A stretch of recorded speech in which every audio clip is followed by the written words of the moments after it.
From the country that brought you eugenics comes more eugenics. Hey, I would just really like to welcome and encourage people to say this a lot.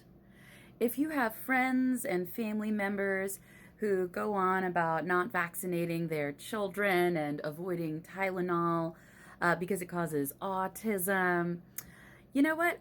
We don't argue with people about science who aren't able to pass an 8th grade biology quiz. We don't need to argue with grown adults who did poorly in school, weren't able to pay attention, aren't able to remember a damn thing that they learned. We don't need to argue with people. Just straight up call them eugenicists because that's what they are. Like, okay, so you believe that diversity in the human species, diversity in our neurobiology, diversity in our genome, you believe that that's bad and that is illness and a weakening of the human bloodlines. That's what that means. Yeah, that's what eugenics is. So, in people who are descended from ancestors who primarily lived in Africa, there is a recessive gene that can allow one to be very resilient against malaria. But when it's expressed in a certain way, it leads to sickle cell anemia.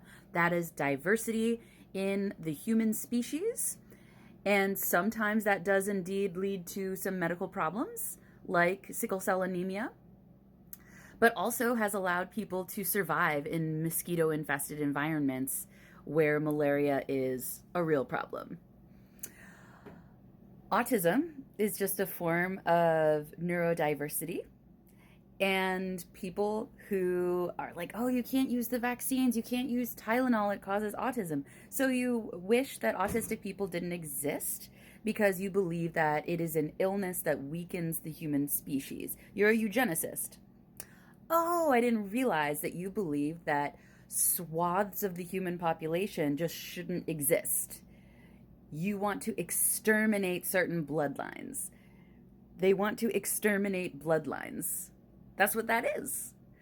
So I just welcome folks to just loudly, plainly, clearly be like, oh, you're a eugenicist. I see. So you sided with the Nazi experimenting doctors, the doctors who experimented on twins, the doctors who tortured children. You're a eugenicist. Oh, okay. And they're going to be like, what? No, what do you mean? Whatever. Oh, how can that be? That's what it is. That's what it is. It's the extermination of bloodlines. So, don't argue. Don't get into debates about like, see, this is the way that acetaminophen works in your body. And, you know, in the era of Jenner and the study of cowpox in the progression to the elimination of smallpox, no, there are books about that. There's a great one. It's called Demon in the Freezer by Richard Preston. It's fantastic. Highly recommend. And if you want to explore that for your own enjoyment, if you want to read Pax Americana for your own enjoyment, please do it. Yes.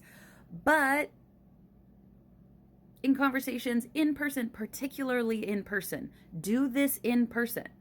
Look your friends and family members in the eye, your acquaintances in the eye, and say, oh, I didn't realize you were a eugenicist and you believe in the extermination of certain bloodlines because you believe those bloodlines are weakening humanity. You're a eugenicist. Oh, because that's what it is. I welcome you to the plain spoken way of things. Just say it. Just say it.